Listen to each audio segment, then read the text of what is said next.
Hai guys, lagi pada di rumah aja kan? Michelle juga lagi di rumah aja nih. Dan sebentar lagi Michelle mau video call sama Dr. Hasto Wardoyo, Kepala Badan Kependudukan dan Keluarga Berencana Nasional atau BKKBN. Dan kita bakal ngebahas masalah pandemik yang sekarang sedang terjadi, yaitu virus corona. Seperti apa sih dampaknya dan hal apa aja yang perlu kita lakukan untuk memutus rantai.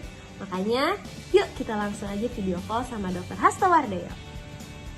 Jadi gini dok, aku mau tanya-tanya nih soal masalah sekarang kan corona ini lagi marak-maraknya ya Pak, karena kan memang berbahaya dan kita semua dihimbau untuk self distancing, untuk social distancing gitu sama orang-orang di sekitar kita, karena virus ini sangat mudah sekali menular gitu kan ya Pak.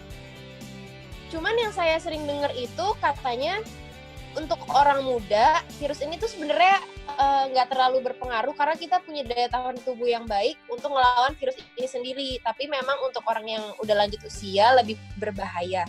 Nah itu sebenarnya bener nggak sih Pak? Kalau yang muda itu sebenarnya kayak lebih imun gitu istilahnya sama virus ini. Iya.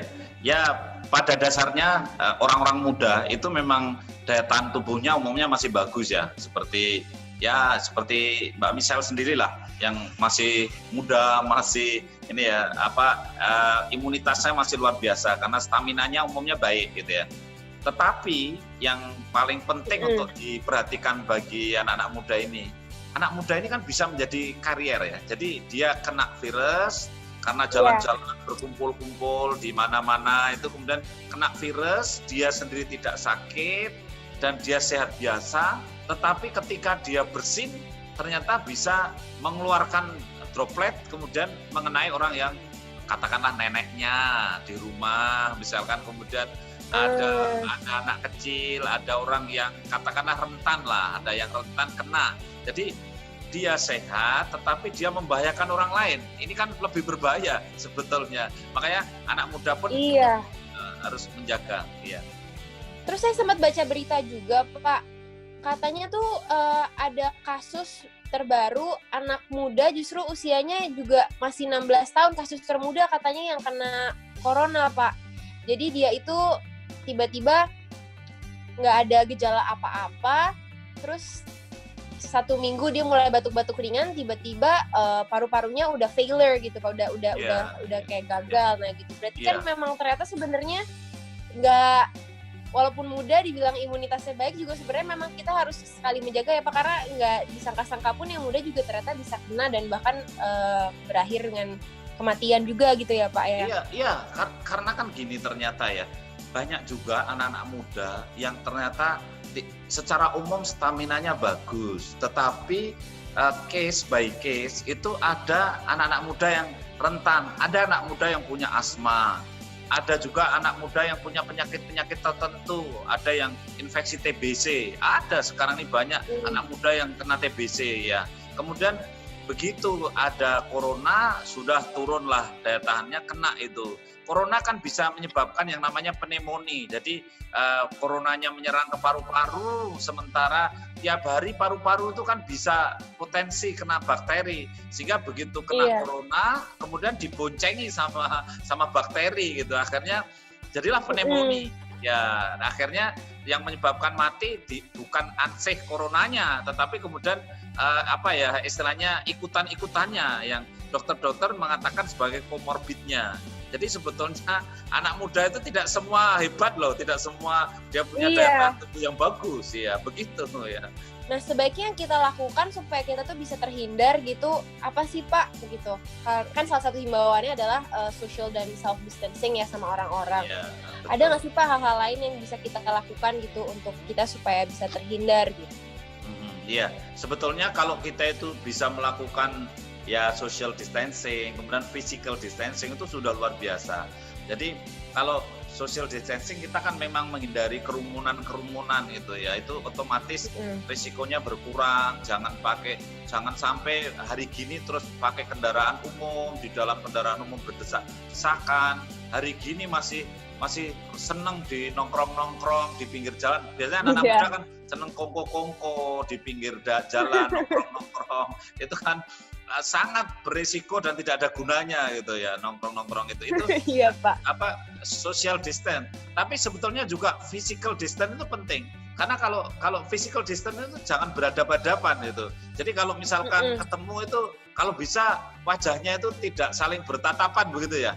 Jadi kalau misalkan tidak penting-penting amat, tidak perlu bertatapan. Ini physical distance. Dia tidak melakukan social distance tetapi melakukan physical distance.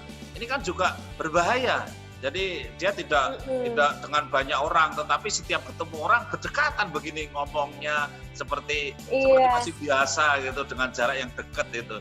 Ini kan juga berbahaya. Tapi ngomongin soal physical distancing tadi nih Pak, kan banyak nih sebenarnya kayak mungkin teman-teman saya juga gitu yang sebenarnya tuh udah jauh-jauh hari udah planning nih Pak mau menikah gitu loh Pak.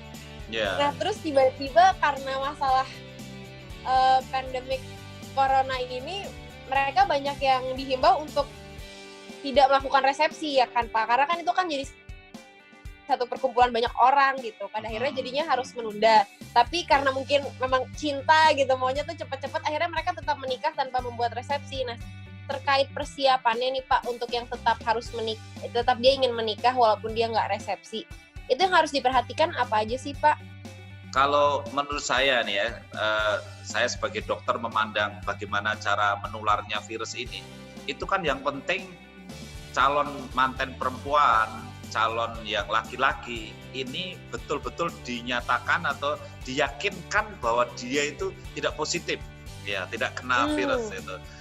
Sehingga si perempuan tidak akan menulari pada laki-laki calon sang suami. Calon suami juga tidak akan menulari pada istri itu dulu, misal begitu. Sebetulnya kalau begini caranya, kalau tidak mendadak itu kalau diundur 14 hari kan tidak apa-apa ya. Jadi kalau misalkan jadi masing-masing ini dulu, masing-masing mengkarantina diri dulu gitu loh. Setelah itu yakin dan didukung dengan pemeriksaan, saran saya, kemudian terus dilakukan ijab qabul. Ijab qabulnya ini kan harus menjaga juga. Saya pikir syarat orang nikah itu nggak harus banyak-banyak orang datang loh. Jadi misalkan syarat orang nikah itu kan cuma ada wali ya, walinya ada itu orang tuanya, kemudian ada saksi ya, saksinya 2, ada 1 dari perempuan 1 dari laki-laki, terus ada mas kawin, kemudian ada ikrarnya bahwa diikrarkan diijabkan gitu. Dan di dalam saya tahunya di dalam Islam itu tidak diatur jarak loh ya. Jadi kalau misalkan ada salaman apa itu kan tidak wajib itu salaman itu. Jadi kalau misalkan ya sekarang itu nikahkan anaknya itu. Tapi yang dinikahkan kan bapaknya perempuan ini nikahkan yang dihadapi kan calon anak laki-lakinya. Itu kan jaraknya tidak diatur itu dan tidak harus salaman itu. Misalkan jaraknya dibuat 5 meter itu kan juga bisa itu. Saya nikahkan anak saya bernama ini dengan mas kawin tunai, dengan mas kawin bla bla bla bla dibayar tunai kan itu ya. Jadi kalau menurut saya ya paling butuh wali, saksi, 2 orang, kemudian dari pencatat nikah, dan manten berdua, sebetulnya 10 orang aja sudah cukup lah di ruangan yang cukup longgar gitu loh, di setting gitu, satu ruangan. Jadi ya sebelumnya tentu disiapkan ruangannya, di steril dan sebagainya. Nah, yang kadang-kadang kita masih perlu banyak dipertimbangkan itu kan ada yang meyakini dan memang itu menjadi syarat ketika orang itu nikah kan harus di-declare di publik ya. Kalau dalam bahasa Islamnya ada walimahan misalnya gitu ya, itu dideklarasikan di publik. Ini kan menjadi satu hal yang penting karena untuk mendeklar bahwa ini sudah punya suami, ini sudah punya istri gitu. Itu untuk mendeklar di publik. Itu kan dengan resepsi ya, Lah kalau saran saya hari gini kan resepsi itu untuk mendeklar di publik bisa dengan medsos ya, dengan mendeklar dengan teman-teman. Saya sudah nikah loh, jangan diganggu lagi dan jangan kunjungan-kunjungan yang sifatnya orang banyak saya kira tetap bisa dihindari lah.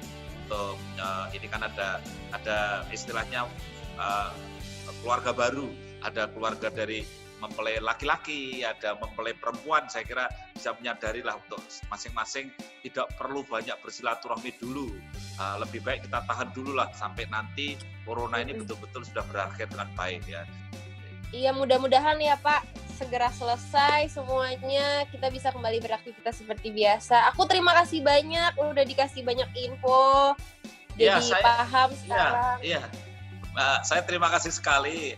Hari gini kan banyak artis-artis seperti Michelle yang punya social respon ya. Jadi saya appreciate bahwa Michelle punya social respon yang baik, kemudian punya sense of krisis yang baik. Saya sebagai dokter mengucapkan terima kasih, tidak hanya dokter ternyata yang bersedia untuk menjadi relawan ya, yang luar biasa. Terima kasih Michelle. Ya, terima kasih banyak Dok, mudah-mudahan bermanfaat ya hasil perbincangan kita hari ini juga untuk orang banyak di sana, jadi mereka juga semakin paham apa yang perlu dilakukan, apa yang terbaik untuk kita sama-sama saat ini. Amin. Terima kasih. Terima kasih Dok. Ya, terima kasih. Ya. Kesimpulan yang bisa kita dapat dari dialog ini tadi, bahwa self distancing, bahwa kita harus menjaga jarak sendiri masing-masing di lingkungan masing-masing, bisa dengan social distancing, menghindari kerumunan massa, juga physical distancing jangan lupa, jangan head to head berhadapan-hadapan antara satu dengan yang lain dengan jarak yang kurang dari 1,5 meter. Kalau tidak penting sekali jangan berhadapan-hadapan. Itu saya kira yang paling perlu diperhatikan, mudah dan murah. Bagi yang mereka kebetulan ya akan menikah, maka persiapkanlah dengan baik.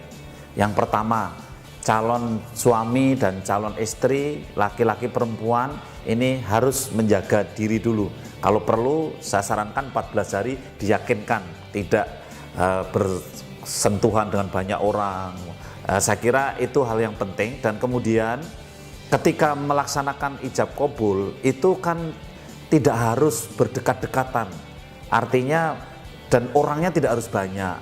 Jadi hanya kalau di dalam Islam yang saya tahu hanya butuh saksi, ada wali, kemudian ada ikrornya itu sendiri, ada mas kawin.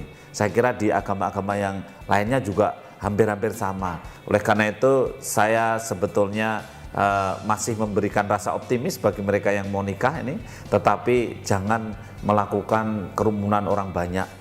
Yang paling penting ijabnya sah, itu ikrarnya, tetapi tidak perlu mengadakan pesta-pesta yang besar ya.